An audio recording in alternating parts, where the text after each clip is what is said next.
चलिए, तो कल हम लोग बात कर रहे थे किस पे? 18वीं शताब्दी के भारत पे है। 18वीं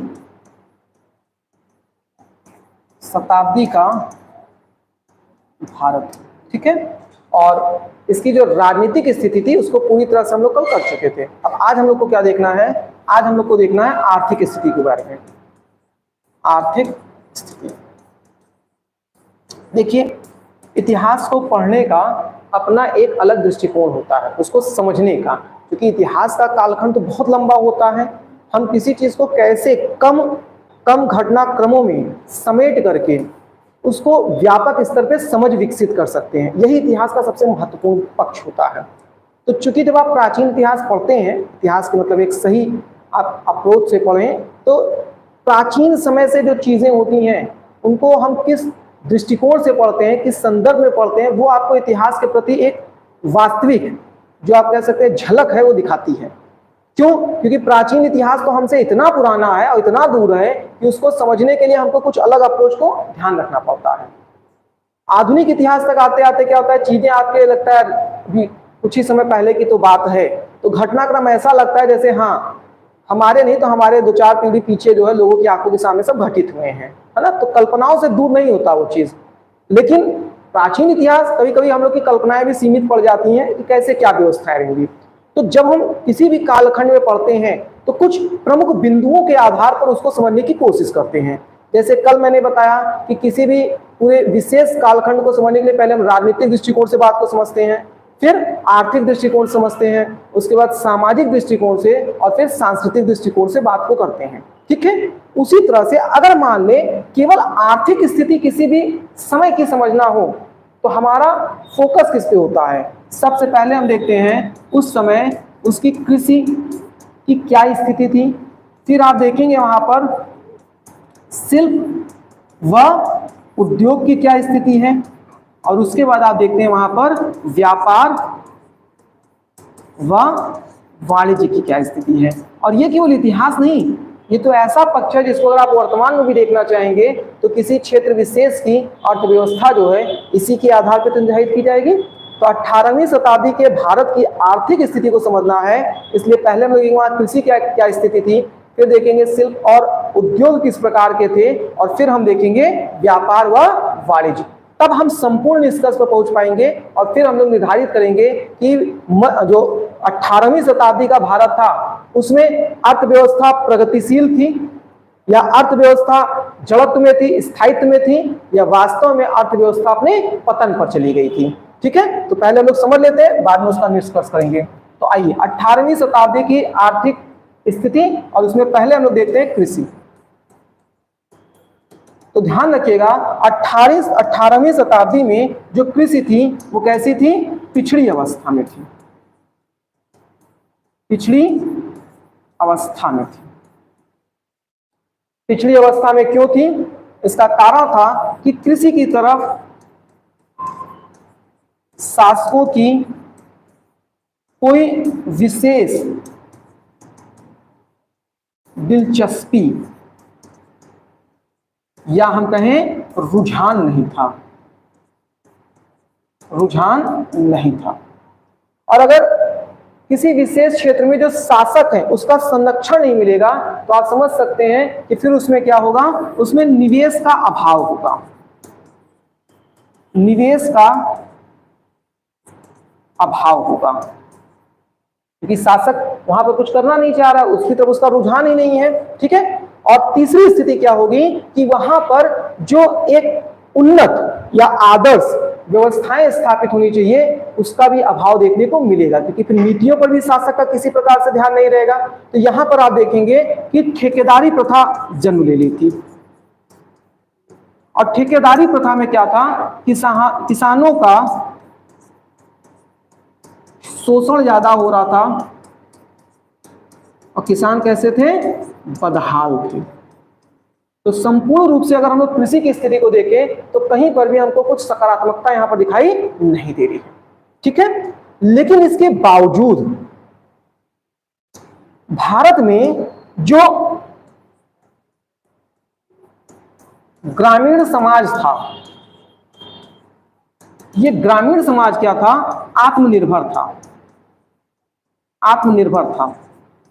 आत्मनिर्भर कब होता है? जब आपको अपनी किसी भी आवश्यकता के लिए अपने परिधि से, अपने क्षेत्र से बाहर निर्भर होने की जरूरत न पड़े। आज के समय में आप देखते हैं कि प्रत्येक क्षेत्र एक दूसरे के साथ क्या है, संसाधनों के माध्यम से बड़े आराम से जुड़ाव रखता है। कनेक्टिविटी काफी बेहतर हो गई है। ठीक है, साधन है, सड़क है, इतना आराम से आप लोग कोई 25 किलोमीटर 30 किलोमीटर दूर से भी आकर पढ़ के आराम से चला जा रहा है कि नहीं है? उस समय आप सोचिए कनेक्टिविटी तो और पिछड़ी रही होगी। और ऐसी स्थिति में क्या है, जो कनेक्टिविटी पिछड़ी है उसके साथ साथ आप देखेंगे कि जो संसाधन थे, लोगों का कोई व्हीकल भी तो नहीं था कि उस तरह से आ सके। बैलगाड़ी से आते तो सुबह चलते, अगले दिन की क्लास में पहुंचते, तो समस्याएं होती कि ना होती।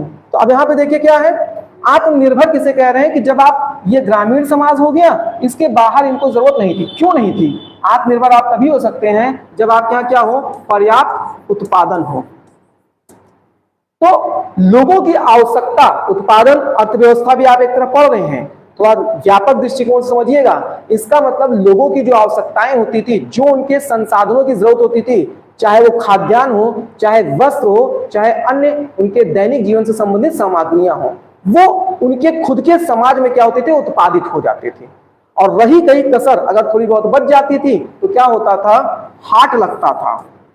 हाट, जिसे आप क्या कहते हैं, बाजार कहते हैं, साप्ताहिक बाजार। आज भी देखिए जो रूरल एरियाज देखते हैं वहां पर क्या होता है, एक साप्ताहिक बाजार लगता है कि नहीं लगता है? सोचिए, ये साप्ताहिक बाजार आज का जन्म लिया हुआ नहीं है, ये किस समय से जन्म दिया हुआ है, जिसको परंपरागत रूप में। और आज भी देखिए, अगर आप किसी एक ऐसे क्षेत्र में देख रहे हैं जहां साप्ताहिक बाजार लगता है या किसी मतलब मंथ का बाजार लगता है, आप देखेंगे कि भले वहां पर आम दिनों में मतलब जो बाजार है वो इतना सजा होता हो कि आपकी किसी भी जरूरत की या आवश्यकता की चीजें उपलब्ध हो, इसके बावजूद उस बाजार का महत्व लोगों का कुछ अलग ही रहता है। वहां के जो लोकल लोग रहते हैं, कहते हैं आज तो बाजार लगा हुआ, चलो देखते कुछ मिल जाए। कुछ ऐसा नहीं मिलेगा जो आपको आम दिनों में ना मिले। तो आज सोचिए, आज भी इसका महत्व इतना बना हुआ है, तो कुछ हद तक इनकी जरूरतें यहां से पूरी हो जाती थी। तो कैसा समाज था हमारा? ग्रामीण समाज जरूर था, लेकिन एक ऐसा था, आत्मनिर्भर समाज था। इसको अपनी परिधि के बाहर दूसरों पर निर्भर होने की जरूरत नहीं थी। ठीक है, अब हम लोग बात करते हैं शिल्प की। शिल्प व उद्योग, ध्यान रखिएगा यहां पर, जब हम लोग शिल्प या उद्योग की बात कर रहे हैं तो भारत के क्षेत्रों में देखिए, वस्त्र, नील,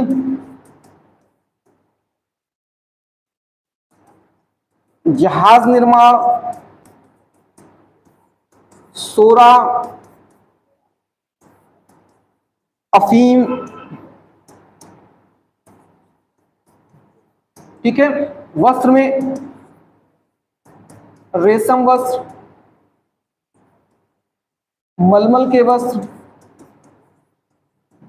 सूती वस्त्र, ये सभी क्या थे, प्रमुख आप कह सकते हैं उत्पादन हुआ करते थे। ठीक है, और इसमें ध्यान रखिएगा, उद्योग के स्तर पर हम बात करें, जो प्राचीन इतिहास में आप पढ़ते हैं कि वहां पर कास्टगिरी थी, बढ़ई होते थे, लोहार होते थे, सुनार होते थे, चर्मकार होते थे, जो रंगरेज होते हैं, भवन निर्माण का कार्य जो करते हैं ना, ये सब तो रहेंगे ही इस समाज में। लेकिन मुख्य रूप से आप देख रहे हैं कि हम थोड़ा व्यापार के दृष्टिकोण से भी जोड़ना चाह रहे हैं, और जहां से आपके प्रश्न बनते हैं उससे ला करके जोड़ना चाह रहे हैं। तो ये सारी चीजें आपको क्या है, आप शिल्प और उद्योग के रूप में देखेंगे। ठीक है, इसमें ध्यान रखिएगा कि भारत में कुछ क्षेत्र, जैसे हम पटना की बात करें, पटना ये सोरा उत्पादन के लिए प्रसिद्ध था। हम ढाका की बात करें, ढाका मलमल के वस्त्रों के लिए प्रसिद्ध था। इसी तरह से अगर हम मुर्शिदाबाद की बात करें, मुर्शिदाबाद कहाँ है, बंगाल, ये वस्त्र के लिए प्रसिद्ध था। गुजरात की बात करें, गुजरात वस्त्र उद्योग के लिए प्रसिद्ध था। इसी तरह से दक्षिण भारत में हम लोग मसूलीपट्टनम की बात करें, मसूलीपट्टनम किसके लिए था, ये भी वस्त्र उद्योग के लिए प्रसिद्ध था।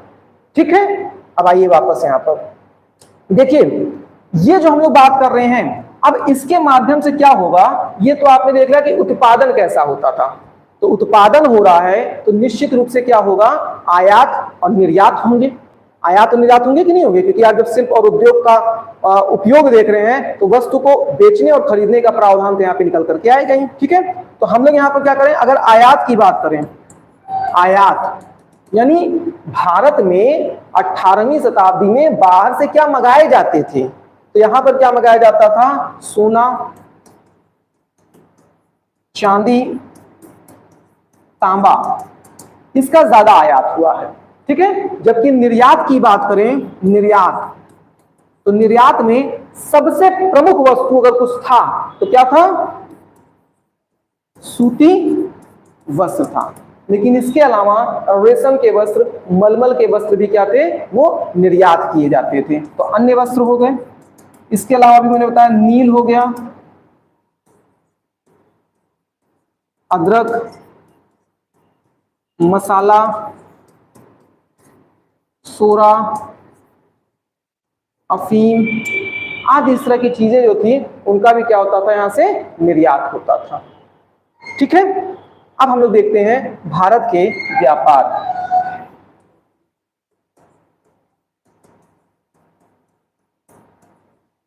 ध्यान रखिएगा, जब हम व्यापार की बात करते हैं तो ये दो स्तर पे देखा जाता है, एक आंतरिक व्यापार और दूसरा बाह्य व्यापार।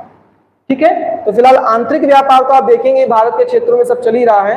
हमको यहाँ पे मुख्य रूप से पढ़ना है कि भारत का बाह्य व्यापार होता था या नहीं होता था, अर्थात भारत के उत्पाद भारत के क्षेत्रों से बाहर जाते थे नहीं आते थे। तो जब आप निर्यात देख रहे हैं तो भाई जाहिर सी बात है जाते थे। अब सवाल ये उठता है कहां पर जाते थे, यानी भारत का जो बाह्य व्यापार था वो कहां पर था। तो ध्यान रखिएगा, भारत का बाह्य व्यापार जो था वो यूरोप के साथ था, तो यूरोपीय देश हो गए। इसके अलावा क्या हो गया, पश्चिमी एशिया हो गया। पश्चिमी एशिया मतलब ईरान, इराक, फारस खाड़ी देश वगैरह जो गए, तो पश्चिमी एशिया हो गया। इसके अलावा एक क्रम से बढ़ रहे हैं, इसके अलावा क्या होगा, अफ्रीका के तटीय देश हो गए, अफ्रीका के तटीय देश हो गए। इसके अलावा कहाँ था, दक्षिण पूर्व एशियाई देश। ठीक है, इन सभी के साथ क्या था, भारत के जो व्यापार थे वो चलते थे। ठीक है, अब सवाल ये उठता है कि जो पूरा हम लोगों ने देख तो लिया कि भारत की अर्थव्यवस्था कैसे कार्य कर रही थी, लेकिन यहाँ पर इतिहासकारों के बीच में मतभेद है कि क्या 18वीं शताब्दी का जो अर्थव्यवस्था था वो पतन की तरफ था, इसका मतलब इससे पहले की अर्थव्यवस्था ज्यादा उन्नत स्थिति में थी, या प्रगतिशील का पीछे की अपेक्षा ज्यादा बढ़ा था, या जड़त्व के रूप में था, वहां पर रुका हुआ था। तो ऐसी स्थिति में अगर हम लोग मूल्यांकन करें 18वीं शताब्दी की अर्थव्यवस्था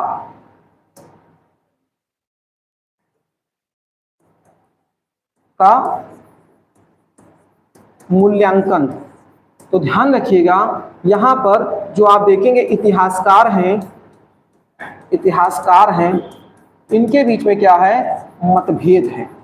कैसा मतभेद है, कुछ इतिहासकार हैं जो मानते हैं कि 18वीं शताब्दी का जो अर्थव्यवस्था थी या आर्थिक प्रगति थी वो क्या थी, वो पतन की तरफ थी, अर्थात इसमें क्या हुआ, गिरावट आई है। जबकि कुछ का मानना है कि ये जड़त्व पर था, जड़त्व पर था। इसका मतलब क्या है कि इसमें ना तो उत्थान हुआ ना ही गिरावट हुई है, ये पैरेलल चल रहा था। दोनों का कारण देख लेंगे, दोनों के अपने तर्क हैं, क्यों लोग कह रहे हैं कि ये जड़त पतन पर था और क्यों कह रहे हैं लोग जड़त पर है। लेकिन एक बात तो स्पष्ट हो गई कि प्रगतिशील तो नहीं था, या तो वो गिरा है और या तो वो निरंतर रहा है, उठा तो नहीं था। ठीक है, आइए अब हम लोग पहले पतन का कारण देखते हैं। पतन का कारण, तो इतिहासकारों का मानना है कि उस समय की जो राजनीतिक परिस्थितियां थी वो आर्थिक व्यवस्थाओं के लिए आदर्श स्थिति नहीं थी। लूटपाट, कानून व्यवस्था को न मानना, चोरी डकैती, इस तरह की चीजें जो थी वो क्या थी, खूब ज्यादा थी।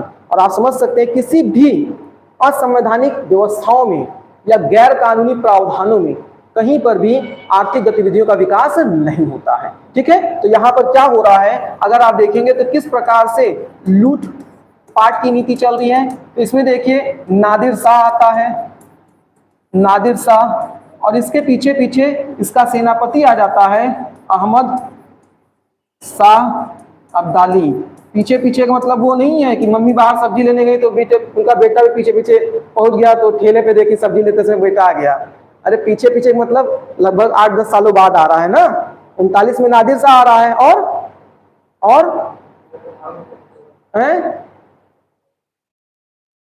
39 में नादिर शाह आ रहा है, तो अहमद शाह अब्दाली कब आया है?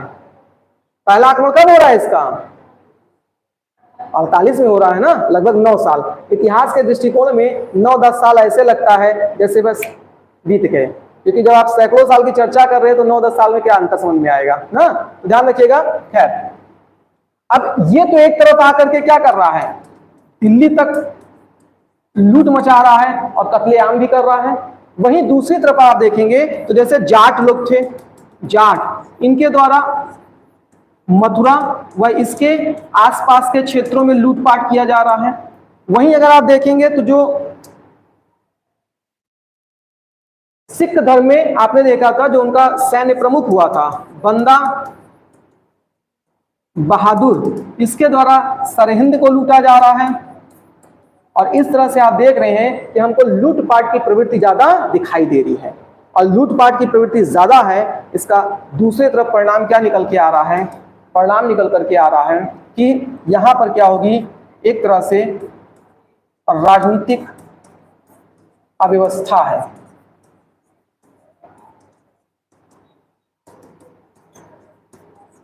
कानून का अनुसरण नहीं हो रहा है, अपराध की प्रवृत्ति बढ़ी है। और क्या होगा, राजमार्ग सुरक्षित नहीं है, अव्यवस्था है तो लूट का भय है और हत्या का भय है, और ऐसी पृष्ठभूमि में अर्थव्यवस्था का विकास तो संभव नहीं है। तो जो इतिहासकार ये मानते हैं कि वास्तव में 18वीं शताब्दी में पतन हुआ है, उनका अपना तर्क ये है। ठीक है, तो ध्यान रखिएगा कि ये उन तमाम इतिहासकारों के पक्ष में बात रहेगी जो मानते हैं कि वास्तव में 18वीं शताब्दी की जो आर्थिक गतिविधि थी वो अपने पतन की ओर अग्रसर थी। ठीक है, अब हम उनकी बात कर लेते हैं जो मानते हैं कि जड़त्व था, अर्थात स्थायी था। देखिए, इनका ये मानना है, इन परिस्थितियों से ये इनकार नहीं कर रहे हैं। इनका मानना है कि वास्तव में वहां पर अराजकता थी, राजनीतिक अव्यवस्थाएं थी, लेकिन समस्त क्षेत्र जो थे वो भिन्न भिन्न शासकों के अधीन थे। ये केंद्रीय सत्ता तो चल नहीं रही थी। तो इनका मानना है कि कुछ शासक जो थे वो अपने के यहाँ बेहतर प्रशासन कर रहे थे। जैसे उदाहरण के तौर पर समझिए मुर्शीद कुली खां, मुर्शीद कुली खां तो बेहतर प्रशासन कर रहे थे। तो इसका मतलब क्या था, कर प्रणाली बेहतर थी, राजमार्ग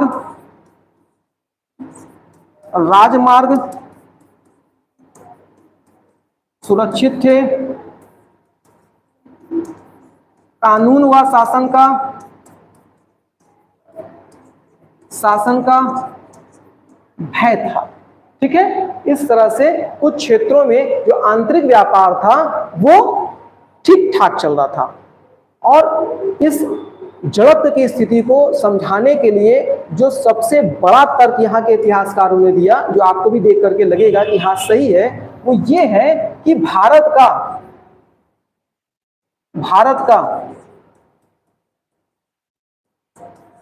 बाह्य व्यापार निरंतर रहा है, बाह्य व्यापार निरंतर रहा है। इसका अर्थ क्या है कि निरंतर था, तो यहाँ पर क्या हो रहा है, यहाँ पर आप देखेंगे कि जो भारत के वस्त्र थे उनका निर्यात बना रहा। सूती वस्त्रों की डिमांड उतनी ही बनी थी, बाकी अफीम हो गया, सोरा हो गया, या अन्य प्रकार के रेशम और जो मलमल के वस्त्र थे, ठीक है, और अन्य उत्पाद इन सबों की मांग जो थी विदेशों में बनी हुई थी और ये व्यापार चल रहा था। तो आंतरिक व्यापार जरूर कुछ हद तक प्रभावित था, लेकिन बाह्य व्यापार निरंतर था, इसलिए प्रगतिशील नहीं तो पतन की तरफ भी नहीं था। अतः यहाँ पर मूलतः कुछ इतिहासकारों का मानना है कि अर्थव्यवस्था अपने जड़त्व को प्राप्त थी। ठीक है, क्लियर नहीं बातें? अब अगला सवाल यहां पर यह उठता है, अभी अर्थव्यवस्था के दृष्टिकोण से एक पॉइंट और बात कर रहे हैं कि क्या वास्तव में भारत के 18वीं शताब्दी की अर्थव्यवस्था में पूंजीवाद की परिस्थितियां उपलब्ध थीं?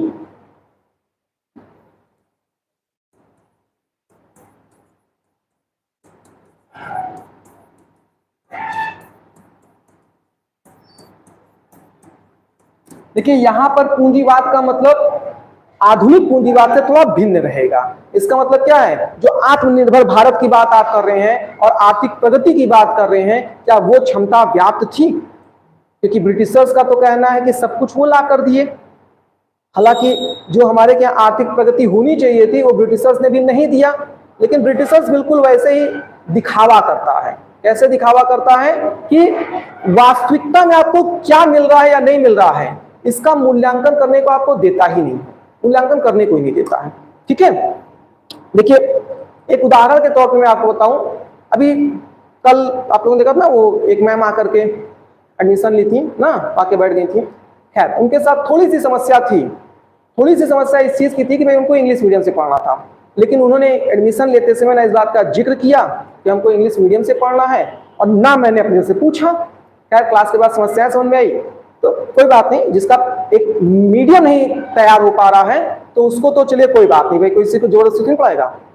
लेकिन उनके पिताजी का तर्क था कि वो यहीं पर पढ़ाना चाह रहे हैं, इसलिए नहीं कि मैं बहुत अच्छा पढ़ा रहा हूं, इसलिए कि वो उनको बाहर नहीं देना, मतलब भेजना चाहते हैं। अब क्या कारण रहा हो अलग बात है, ठीक है। और उनको पूरे भारत में सिर्फ एक जगह पढ़ना है, वो दिल्ली पढ़ना है। उनके पिताजी कहे कि मतलब ये इलाहाबाद नहीं जाना चाहेंगी, ये बनारस नहीं जाना चाहेंगी, ये कहीं नहीं जाना चाहेंगी, इनको केवल दिल्ली में पढ़ना है। अब पता नहीं यूपीएससी की पढ़ाई करना है या दिल्ली की चकाचौंध में कुछ अलग ही बात है। क्योंकि ये बात तो मैं बार बार कहता हूं ना कि अगर आपको पढ़ना है, दुनिया के किसी भी कोने में आप रहिए, किसी भी इंस्टीट्यूशन में पढ़िए, कोई भी शिक्षक पढ़ा ले, कोई भी नोट्स मिल जाए, पढ़ना तो आप ही को है ना। बहुत देसी भाषा में समझिए, बल्ला कितना भी महंगा क्यों ना हो, हुनर आपके खेलने की प्रतिभा में होता है। ऐसा थोड़ी ना है कि मतलब जिसको खेलने का तरीका नहीं पता उसको आप करोड़ों का बैट लाके पकड़ा देंगे तो वो जो है बहुत अच्छा खेलने लगेगा।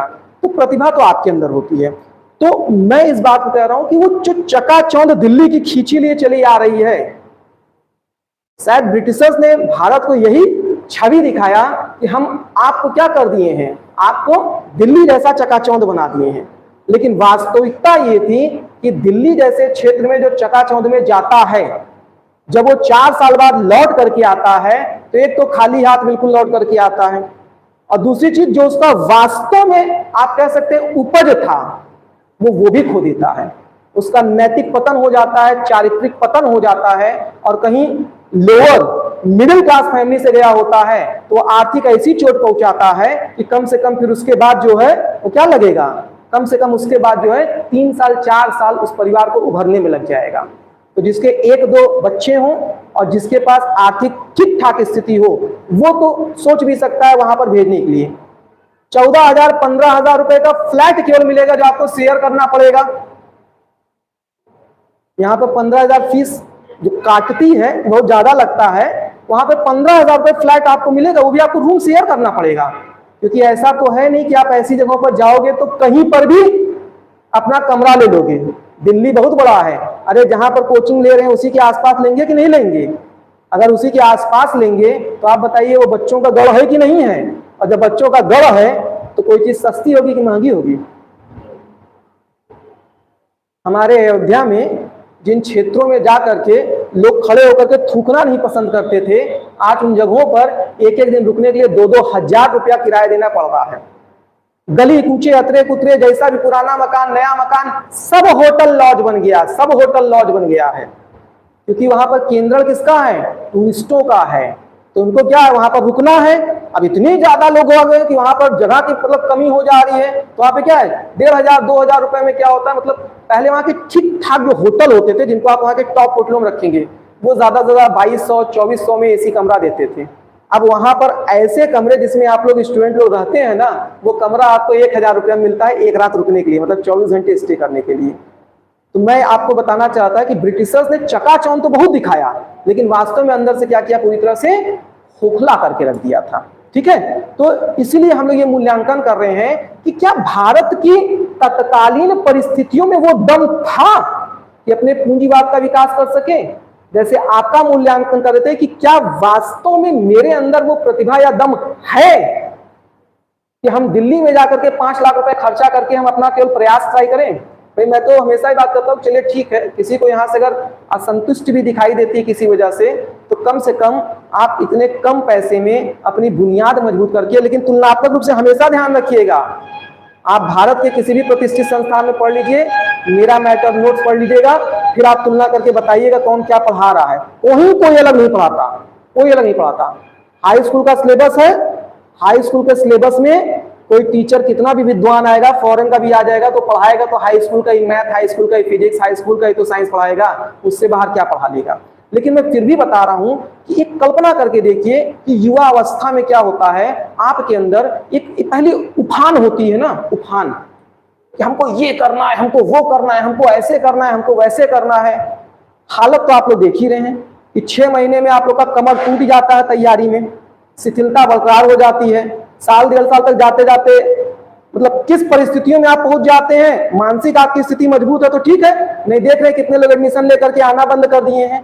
तो मैं कह रहा हूं कि कम से कम कितना आपकी परिस्थितियों में दम है उसको छोटे स्थान से आप माप तो सकते हैं। अचानक पहुंच गए 5-6 लाख रुपया खर्चा करके ना, तो फिर तो वो ऐसा हो जाएगा ना कि अब ना निगलते बन रहा हो ना उगलते बन रहा है। अब घर पे वापस आके ये भी नहीं कह सकते कि हमसे ना हो पाएगा, वहां पर रहने का खर्चा हम अलग से लिए चले जा रहे हैं। तो ना हम अपना भविष्य का बुनियाद तैयार कर पाते हैं और ना ही मानसिक रूप से मजबूत हो पाते हैं। ठीक है, तो अब आप बताइए कि क्या भारत की व्यवस्थाओं में पूंजीवाद की परिस्थितियां व्याप्त थी?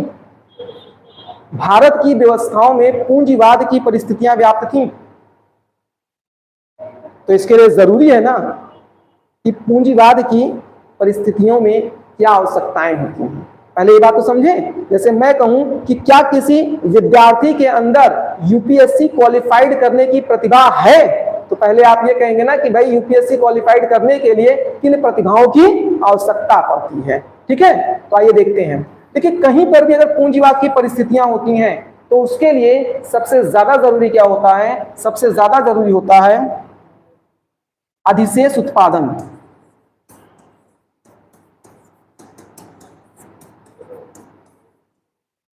अधिशेष उत्पादन। अब ये अधिशेष उत्पादन क्या है?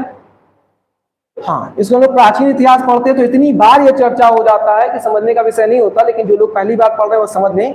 अधिशेष, देखिए हमारे यहाँ कृषि प्रणाली का विकास कैसे हुआ, हमारे यहाँ छोड़िए पूरी दुनिया में कृषि प्रणाली का विकास कैसे हुआ।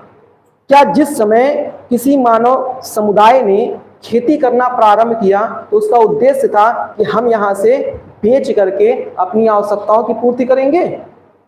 ऐसा तो नहीं था। तो क्या था?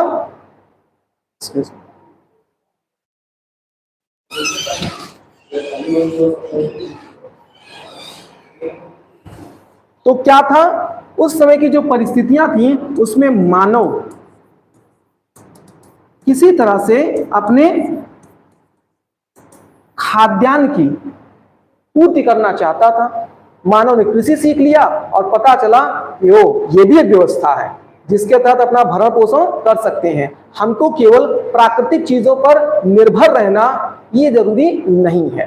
ध्यान रखिएगा, कृषि तंत्र अपने आप में एक मानवीकृत व्यवस्था है, एक कृत्रिम व्यवस्था है। इसके लिए प्रकृति की आवश्यकता पड़ती है। व्यवस्था कृत्रिम है। जो खेती होती है उसकी अपना एक प्रणाली होती है जो मानव द्वारा विकसित की गई है, लेकिन उत्पादन जो हो रहा है वो प्रकृति की देन है। तो उससे पहले मानव क्या करता था? उससे पहले प्रकृति में जो उसको मिल गया, मांस या फल जिस भी तरह के उसको सब्जियां, सब्जी तो नहीं कह सकते, सब्जियां तो हम लोग उत्पादित ही करते हैं, इसका मतलब फल ही तो है, सब्जी एक तरह का फल ही तो है, यानी जो भी चीजें वो खाने के लिए प्राप्त कर लेता था सब उसके लिए आता था। अब जब धीरे धीरे उसने क्या किया, खाद्यान्न उत्पादन करना प्रारंभ किया, यानी खेती प्रारंभ किया, तो उसे क्या समझ में आया, उसे समझ में आया कि अच्छा अब जब हम उत्पादित कर रहे हैं तो हमारे क्या फसल चक्र है, इसका मतलब हम एक बार बोएंगे तो अगली बार ये चीज बोने के लिए हमको साल भर इंतजार करना पड़ेगा, क्योंकि अब फिर अलग से जब हमारे पास प्राकृतिक व्यवस्थाएं बनेंगी तभी ये फसल का उत्पादन होगा। तो उसने क्या किया, अपने लिए भंडारण करना प्रारंभ किया, ताकि डेली बोना और डेली काटना ना पड़े, और हम क्या करें, साल भर के लिए अपने लिए क्या करें, खाद्यान्न की व्यवस्था कर लें। फिर धीरे धीरे मानव कृषि पर इतनी पकड़ बना लिया कि उत्पादन बढ़ने लगा। अब क्या हुआ, अब ये हुआ कि इतना उत्पादन हो रहा है, रखेंगे कहां, और साल भर में तो जितना खाना है उससे कई गुना ज्यादा क्या हो गया है, चीजें जन्म ले ली हैं। तो अब ऐसे में क्या करेगा, वो कहेगा हम इसको बेचेंगे। अब ये जो चीजें आपने देखा, हमने एक व्यक्ति के संदर्भ में समझा, व्यक्ति के संदर्भ में। अगर इसी बात को हम क्या करें, पूरे समाज के दृष्टिकोण से देखें, भारत देश के दृष्टिकोण समझें, क्या भारत में इतना उत्पादन हो रहा है कि हम अपने यहाँ के समस्त लोगों की जो खाद्यान्न आपूर्ति है उसको कर पाए, और उसके बाद बची गई चीजों को हम बेच भी सकें। अगर ऐसा हो रहा है तो आप कहेंगे कि भारत में क्या है, अधिशेष उत्पादन है। अधिशेष उत्पादन का तात्पर्य क्या निकल के आया कि जब आपके पास कृषि उत्पाद इतने ज्यादा हों कि आपको खाने की सुरक्षा तो मिले, साथ ही साथ आपके पास अभी भी इतने उपज बच रहे हैं कि आप उनको बेच दीजिए। ठीक है, अब देखिए एक क्रमिक विकास के रूप में समझिए, थोड़ा सा हम पीछे से आपको चीजें समझा रहे हैं, यहाँ पर चर्चा तो एक शब्द पे थी लेकिन समझ लीजिए। क्रमिक विकास के रूप में अगर आप देखेंगे तो क्रमिक विकास क्या कहता है, क्रमिक विकास ये कहता है कि जब आपके खाद्यान्न की सुरक्षा होगी, खाद्यान्न की सुरक्षा होगी, तब आपका क्या चलेगा, दिमाग चलेगा। वो आपने सुना ना, खाली पेट भजन गोपाल नहीं होते हैं। जब पूजा नहीं होती है तो क्या हो सकता है, आप सोचिए अगर आपको 2 दिन 3 दिन खाने को ना मिले, या आपको लगे कि 2-3 दिन अगले खाने की समस्याएं हो सकती हैं, पढ़ाई में मन लगेगा? और कहीं अगर आपका जीवन ही उस पर निर्भर हो, जहां पर आपकी प्रत्येक 2 घंटे 4 घंटे के संघर्ष के बाद आपको खाना प्राप्त हो, तो आप बताइए आप कुछ और सोच पाएंगे? तो 2-4 घंटे 6 घंटे आपके खाने की खोज में निकल जाएगा। तो ऐसे में क्या होगा, समाज में तकनीक का विकास नहीं होता, समाज में प्रौद्योगिकी का विकास नहीं होता। और ध्यान रखिएगा, समाज की तकनीक और प्रौद्योगिकी ही क्या है, आपका शिल्प है, वह उद्योग है। यानी बौद्धिक वर्ग भी अगर होगा कोई व्यक्ति, तो भी बौद्धिक वर्ग भी क्या करेगा, अपने दिमाग का इस्तेमाल नहीं करता, क्योंकि वो तो भरण पोषण में ही परेशान है। अब क्या होगा, जब आप किसी चीज का शिल्प और उद्योग बनाएंगे, यानी वस्तु बना रहे हैं, वस्तु बनाएंगे तो क्या होगा, इसको बाजार में बेचेंगे कि नहीं बेचेंगे? बेचेंगे तो लोगों की तो आवश्यकता पूर्ति होगी ही होगी, साथ ही साथ क्या होगा, इससे पैसा आएगा कि नहीं आएगा? इसका मतलब आप केवल कृषि के सामान को बेच करके आप पैसा नहीं प्राप्त कर रहे हैं, अब कुछ बना करके भी पैसा प्राप्त कर रहे हैं। इसमें बनाने वाला क्या करेगा, कच्चे पदार्थ का उपयोग करेगा, अपने बौद्धिक क्षमता का प्रयोग करेगा, यानी तकनीक का प्रयोग करेगा, और सामान जो बनाएगा थोड़ा महंगा हो जाएगा। जब वो बेचेगा तो अपनी बुद्धि का पैसा लेगा जो उसने बनाया है, और ये क्या करेगा, ये इससे 2 पैसे में खरीदेगा, इधर जाकर 4 पैसे में बेच देगा। ये हो जाएगा व्यापार वाणिज्य। ये प्रगति रही है समाज की, और इसी तरह से समाज कार्य करता है। ठीक है, अब हुआ क्या था, वैदिक काल में जब आप जाएंगे तो पूर्व वैदिक काल में मानव कृषि इतना करता था कि खा सके, लेकिन जब उत्पादन इतना ज्यादा होने लगा कि खाने के साथ साथ अब वो उसको बेच सकता है, यानी अधिशेष कृषि हुई, तो राजा की आय बढ़ने लगी, हर जगह से पैसा बढ़ने लगा, और तब उसका जो शक्ति था वो मजबूत होने लगा, क्योंकि अर्थव्यवस्था ने जन्म ले लिया था। ठीक है, तो फिलहाल अब हम लोग वापस आते हैं। इसका मतलब क्या है, किसी भी समाज में अगर आपको लगता है कि हमको क्या चाहिए, हमको पूंजीवाद की परिस्थितियां चाहिए, तो सबसे पहला क्या चाहिए, अधिशेष उत्पादन। अगर कहीं पर लोग भूखे हैं, खाने को नहीं है, तो वहां पर अर्थव्यवस्था अपनी प्रगतिशील अवस्था में कभी नहीं आ सकती है। ठीक है, अब आइए दूसरे संदर्भ में हम लोग बात करें तो यहां पर आप देखेंगे अब ये जो अधिशेष उत्पादन है इस पर नियंत्रण होना चाहिए। ऐसा नहीं कि मनमाने ढंग से उसका प्रयोग हो रहा है, तो उस पर नियंत्रण कौन रखता है? अधिशेष उत्पादन पर नियंत्रण के लिए क्या होना चाहिए? एक शासक वर्ग होना चाहिए। ये इस पर क्या करेगा? नियंत्रण करेगा, ताकि उसका वितरण एक व्यवस्था के तहत हो सके। ठीक है, उस भाई देखिए, अगर मान लेते हैं राजा होते थे तो राजा कर लेते थे। कभी आपको ये लगा कि राजा कर क्यों ले रहे हैं? मेहनत हम कर रहे हैं, उगा हम रहे हैं, तो राजा क्यों कर ले रहे हैं? क्योंकि राजा क्षेत्र के मालिक होते थे। जैसे आज आप किसी के क्षेत्र पे जाकर व्यापार करते तो उसको रेंट देते नहीं देते हैं, तो राजा उस समय क्या होता था? पूरे क्षेत्र का मालिक होता था। ठीक है, पूर्व वैदिक काल में पढ़ेंगे तो राजा क्या होता था? नेतृत्व करता होता था। लेकिन उत्तर वैदिक काल आते आते क्या था? अब राजा क्षेत्र का मालिक होने लगा था। ठीक है, तो ऐसी स्थिति में क्या है? जब आप उसके भूमि का उपयोग कर रहे हैं, उसके संसाधनों का उपयोग कर रहे हैं, प्लस वो आपकी सुरक्षा कर रहा है, तो कुछ देंगे कि नहीं देंगे? और इसीलिए राजा का दायित्व बनता था कि सब लोग आपको दे रहे हैं तो आप पूरी व्यवस्थाओं को और बेहतर तरह से सुचारू रूप से चलाइए, ताकि जो आम जन की आवश्यकताएं हैं उसको आप दे सकें। राजतंत्र की व्यवस्था से लेकर वर्तमान की लोकतंत्र की व्यवस्था में ऐसे ही तो कार्य हो रहा है। हम सरकार से क्यों अपेक्षाएं रखते हैं? इसीलिए तो रखते हैं ताकि सरकार हमारे लिए सारी सुविधाएं दे, हम उसको टैक्स दे रहे हैं। ठीक है, तो वो सारी व्यवस्था ऐसे जम ली। तो ध्यान रखिएगा, शासक वर्ग होना चाहिए जिसका नियंत्रण हो। इसके अलावा और क्या होना चाहिए? देखिए, हुंडी प्रथा होनी चाहिए। हुंडी प्रथा क्या होता है? ये एक प्रकार का बीमा होता है, फसल का बीमा। यदि फसल के नुकसान हो गए तो भी हम आपको कुछ देंगे। ये किसकी जिम्मेदारी पड़ती है? शासक वर्ग की। जैसे आपने देखा, हम लोग कहते थे तकावी ऋण की बात कर लेते थे, अकाल आ गया, किसी प्रकार से बाढ़ आ गया, सूखा पड़ गया, तो कृषक कहाँ जाएंगे? इसलिए उनके पास कुछ व्यवस्था होनी चाहिए कि नहीं होनी चाहिए? तो एक प्रकार का कॉन्ट्रैक्ट होता था। ठीक है, इसके अलावा क्या होना चाहिए? बीमा प्रथा होना चाहिए। बीमा प्रथा होना चाहिए। ठीक है, चेक प्रणाली होनी चाहिए। ठीक है, इसके अलावा वहां पर क्या होना चाहिए? वहां पर शिल्प और उद्योग होना चाहिए, यानी कुछ वहां पर प्रौद्योगिकी और तकनीक का विकास होना चाहिए। तो प्रौद्योगिकी होनी चाहिए, प्रौद्योगिकी होनी चाहिए और तकनीक होना चाहिए। ठीक है, आइए अब हम लोग बात करते हैं 18वीं शताब्दी के जो परिस्थितियां थी उसके आधार पर। 18वीं शताब्दी में आप देखेंगे तो यहां पर अधिशेष उत्पादन नहीं था। शासक वर्ग कहां था? पूरा 18वीं शताब्दी विकेंद्रीकरण की अवस्था में था। एक नियंत्रक शासक वर्ग चाहिए ना, जो बेहतर प्रणाली को स्थापित कर सके। सभी अपने अपने टुकड़े पर लेकर काम कर रहे हैं, तो आप बताइए कैसे विखंडित अवस्था में कोई कार्य बेहतर तरह से हो सकती है? संगठित कार्य नहीं हो सकता है। ठीक है, इन दो के अलावा, हालांकि कोर पॉइंट तो यही है, इन दो के अलावा भारत में समस्त चीजें उपलब्ध थी। समस्त चीजें, आदर्श कृषि प्रणाली थी ही, कृषि को अधिशेष उत्पादन में कभी कर सकते थे, नीति की कमी थी, प्लस प्रौद्योगिकी और तकनीकी भारत की प्राचीन परंपराएं रही हैं, जहां पर सिंधु घाटी सभ्यता से लेकर के आधुनिक समय तक हमेशा भारत का शिल्प और कुटीर उद्योग जो है बहुत उन्नत अवस्था में रहा है। समझ आ रहा है? ठीक है, ध्यान रखिएगा। अब जो स्थिति बन रही है क्या है? तो भारत में आप कहेंगे मूल्यांकन के रूप में कि भारत में यद्यपि एक उचित शासक वर्ग का अभाव था और उत्पादन अधिशेष के स्तर पर नहीं था, लेकिन इसके बावजूद भारत में पूंजीवाद के समस्त तत्व जो थे वो उपस्थित थे।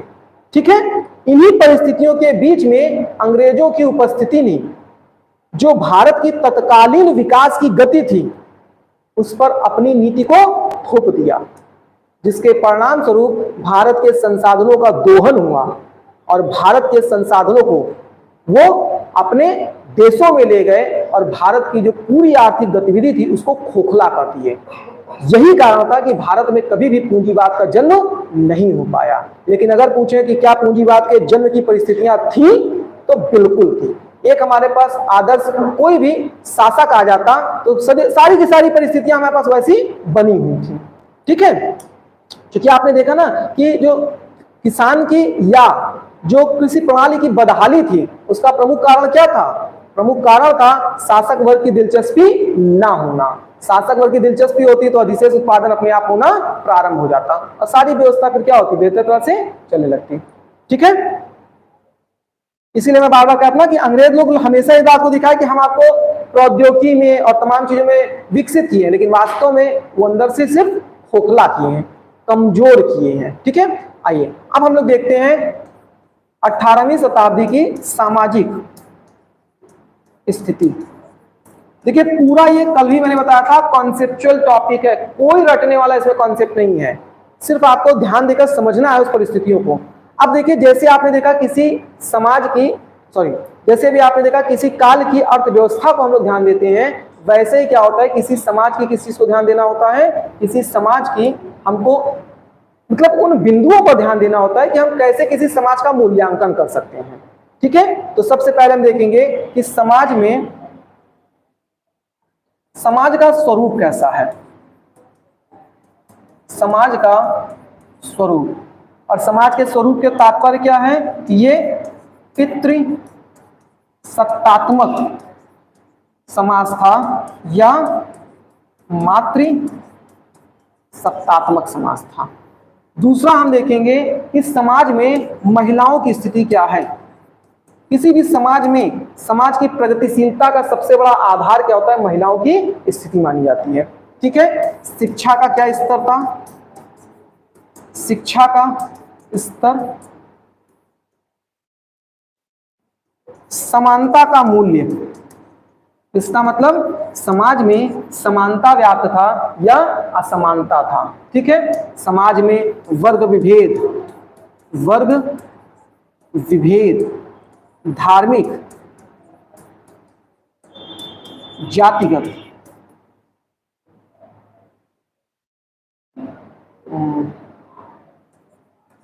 या वर्ण विभेद। ठीक है, इन सब के आधार पर हम किसी समाज का मूल्यांकन करते हैं। हम लोग देखेंगे भी यहाँ पर क्या क्या चीजें थी, और इसके अलावा समाज की प्रचलित प्रथाएं, इन सभी के आधार पर हम किसी समाज का मूल्यांकन करते हैं। ठीक है, अब हम लोग देखते हैं 18वीं शताब्दी का भारत जो था उसकी सामाजिक स्थिति। तो सबसे पहला क्या है, समाज का स्वरूप। समाज का स्वरूप, ठीक है, जब हम लोग समाज के स्वरूप की बात करते हैं तो ध्यान रखिएगा उस समय का समाज कैसा था, पितृ सत्तात्मक समाज था। मतलब समझते हैं ना, जिसे पुरुष प्रधान समाज कहते हैं। ठीक है, इसका ध्यान रखिएगा कि भारत में जो केरल का मालाबार तट है, मालाबार तट, यहां पर मातृ सत्तात्मक समाज का प्रमाण मिलता है। मातृ सत्तात्मक समाज का जो है वो साक्ष्य मिलता है या परिणाम देखने को मिलता है। ठीक है, अब इसके अलावा दूसरे स्तर पर हम लोग बात करें तो भारत में देखते हैं धार्मिक स्थिति क्या थी। तो भारतीय समाज जो था वो मुख्य रूप से दो धर्मों में बटा हुआ था, एक हिंदू धर्म था और दूसरा मुस्लिम धर्म था। बौद्ध और जैन धर्म जरूर थे लेकिन वो स्थायित्व में आ चुके थे, अब उनकी प्रगतिशीलता जो थी वो रुक चुकी थी। तो बड़े धर्म के रूप में आपको ये दो धर्म देखने को मिलते हैं, और इन दोनों धर्मों की कई समस्याएं थी। इन दोनों ही धर्मों में क्या था, वर्ग विभेद था। ये दोनों धर्म कई समुदाय में बटे थे। इन दोनों धर्म में कई जातियां थीं। जैसे हिंदू धर्म की बात करते हैं तो ये जाति व वर्ण व्यवस्था पर था, वर्ण व्यवस्था। जबकि अगर हम लोग मुस्लिम धर्म की बात करते हैं तो ये नस्ल पर, क्षेत्र पर और जाति पर बटे हुए थे।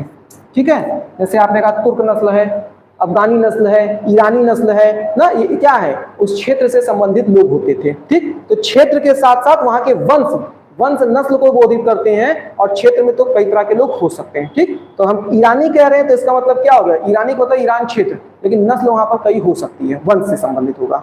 ठीक है, अब इस तरह से क्या है यहां पर आपको दिखाई दे रहा है। अब जब हम वर्ग विभेद की बात करते हैं तो ध्यान रखिएगा वर्ग में क्या आता है, ध्यान रखिएगा कई बार इस चीज की चर्चा होगी।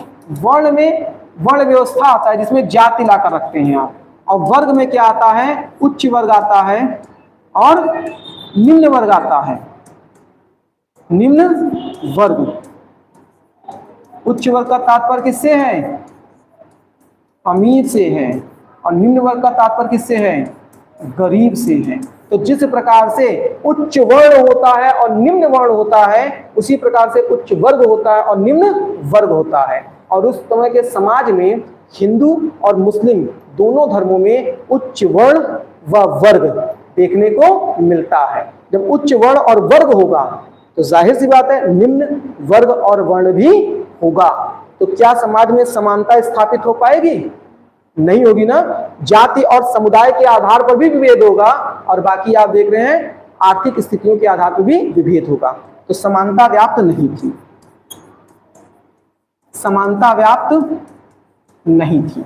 और ये असमानता की वजह से समाज में कई कुरीतियां व्याप्त थी।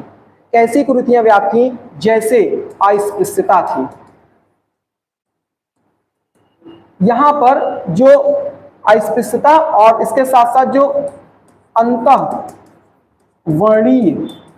प्रक्रियाएं होती हैं, अंतःवर्णीय प्रक्रियाएं एक सरल शब्द में बता दिया, जितने भी प्रकार से दो वर्ग या वर्ण में प्रक्रियाओं को निषेध किया जाता है। जैसे मान लेते हैं, आप कहते हैं अंतःवर्णीय विवाह, विवाह, अंतःवर्णीय विवाह, अब ये क्या था, नहीं था। अंतःवर्णीय भोज नहीं था। अंतःवर्णीय मेल जोल, उठना बैठना, इस सब चीजों का भी आपको विभेद देखने को मिलेगा, अस्पृश्यता हो जाएगी। ठीक है, इतनी बात समझ गई। अब अगर इतनी बात समझ गए तो समाज की अन्य कुरीतियों को हम लोग लेकर चलते हैं महिलाओं के दृष्टिकोण से। तो देखते हैं महिलाओं की क्या स्थिति थी।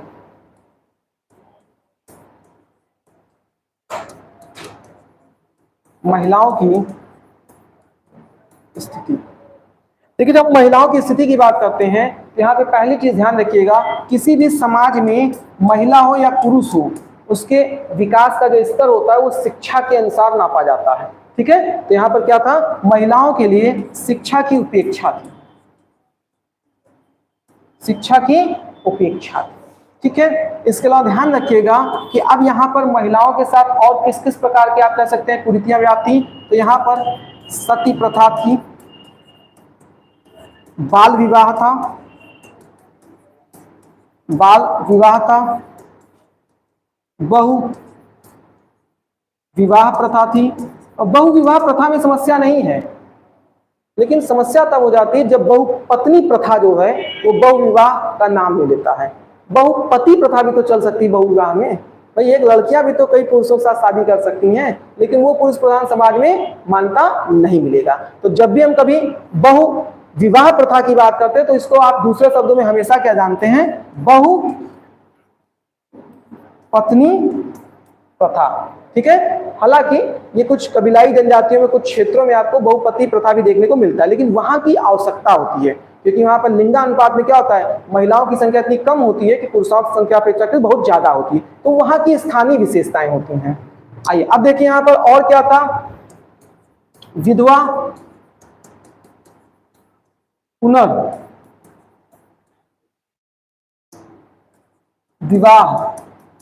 नहीं था। ठीक है, हालांकि कुछ मराठा और शासकों द्वारा जो है वो विधवा पुनर्विवाह को प्रोत्साहित करने का प्रयास किया गया, लेकिन अंततः वो असफल रहे थे। ठीक है, इसके अलावा और क्या था, और यहाँ पर दास प्रथा थी, दास प्रथा थी, और हिंदू और मुस्लिम दोनों के द्वारा ही क्या था, दास प्रथा का समर्थन किया जा रहा था। ठीक है, दहेज प्रथा थी, दहेज प्रथा थी, बालिका हत्या प्रथा थी, बालिका हत्या प्रथा थी। ठीक है, इस प्रकार के समस्त आपको जो कुरीतियां होती हैं, जो प्रत्यक्ष या अप्रत्यक्ष रूप से महिलाओं से जुड़ी होती हैं, वो समस्त आपको समाज में व्याप्त दिखाई दे रही है। ठीक है, तो समाज की स्थिति आपको कोई बहुत उच्च स्तर की नहीं दिखाई देगी। ठीक, अगले स्तर पर हम लोग बात करते हैं संस्कृति। देखिए सामान्यतः जब संस्कृति की बात करते हैं तो ध्यान रखिएगा, संस्कृति में हम लोग किसकी बात करते हैं, हम शिक्षा की बात करते हैं, लेकिन हमने वहां पर महिलाओं के लिए अलग से बता दिया। ठीक है, शिक्षा की बात करते हैं, साहित्य की बात करते हैं, खान पान की बात करते हैं, वेशभूषा की बात करते हैं, प्लस धार्मिक परंपराओं की बात करते हैं।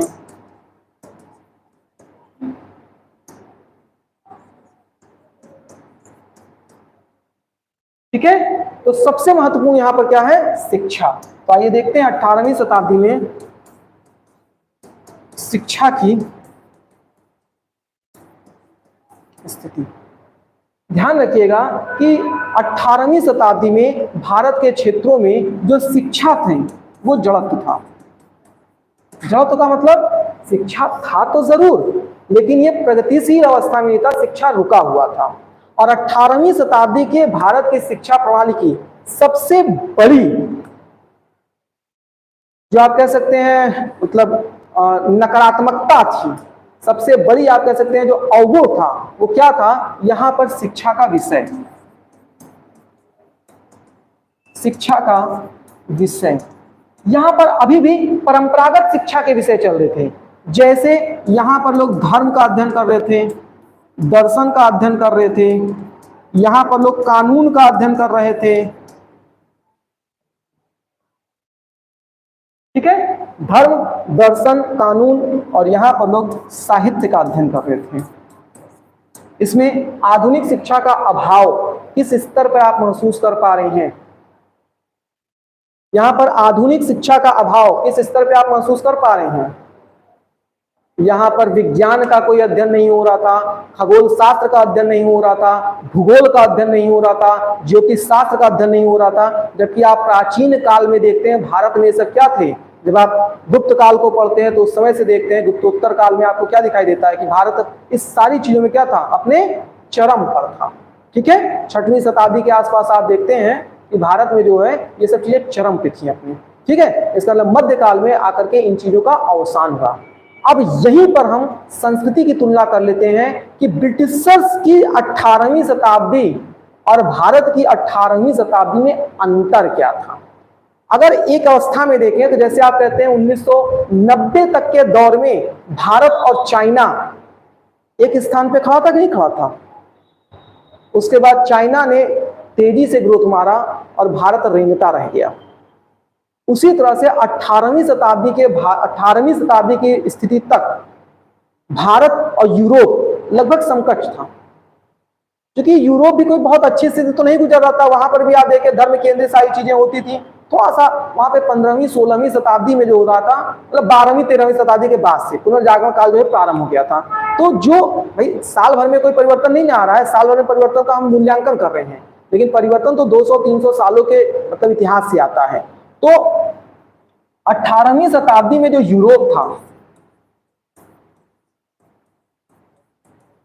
यहां पे जो सबसे महत्वपूर्ण चीज थी वो थी इनकी शिक्षा का विषय।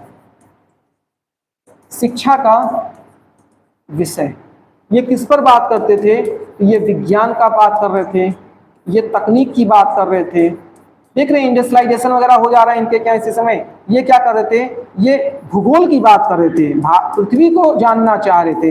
ये खगोल शास्त्र की बात कर रहे थे, खगोल शास्त्र ब्रह्मांड को जानना चाह रहे थे। और ये किसकी बात कर रहे थे? विज्ञान हो गया, विज्ञान के सभी क्षेत्र। ठीक है, ये ज्योतिष शास्त्र की बात कर रहे थे, ये गणित की बात कर रहे थे।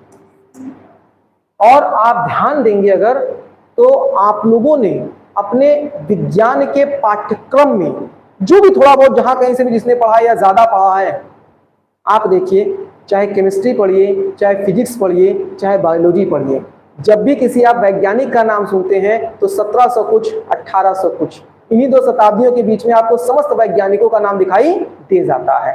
कारण क्या है? क्योंकि वो उस समय इस दौर से गुजर रहे थे, वहां पर इन चीजों का बढ़ावा हो रहा था बस में, और भारत वहां पर इन चीजों में लेकर पिछड़ा हुआ था। ठीक, तो इस तरह से हम लोगों ने क्या किया? 18वीं शताब्दी के भारत का संपूर्ण मूल्यांकन किया है। राजनीतिक स्थिति को आप लोगों ने कल देखा था, आज हम लोगों ने सामाजिक स्थिति और प्लस जो इनकी धार्मिक और सांस्कृतिक स्थिति थी प्लस आर्थिक स्थिति, इन सब को कल लिया है। ठीक है, अब हम लोग का अगला टॉपिक क्या होगा? अब चूंकि हम लोग क्या पढ़ चुके हैं, ब्रिटेन को पढ़ चुके, ब्रिटेन के पूरे साम्राज्य विस्तार को पढ़ लिए, 18वीं शताब्दी देख लिए। अब यहाँ पर जब वो आकर अपनी हुकूमत प्रारंभ कर दिए हैं तो सबसे पहले चलाएंगे यहाँ पर अपनी औपनिवेशिक नीति। तो हम लोग देखेंगे ब्रिटिशर्स की औपनिवेशिक नीति, और यहाँ से आप सीखेंगे कि किस प्रकार से ब्रिटिशर्स ने चरणबद्ध तरीके से भारत का आकर के दोहन किया है और यहाँ संसाधनों का जो है अपने के यहाँ ले आकर के उपयोग किया है। ठीक है, तो बहुत ही ज्यादा इंटरेस्टिंग टॉपिक होगा, क्योंकि जब आप पूरे ब्रिटिशर्स को देखिए, फैक्ट याद करना तो बहुत आसान काम होता है, कहीं से भी आप कर सकते हैं, लेकिन ये सब चीजें जो होती है वो विषय के प्रति आपकी क्या होती है, समझ विकसित करती है। ठीक है, is that clear? Any problem? चलिए 5 मिनट रुक जाइए, फिर स्टार्ट करते हैं इकोनॉमिक्स को।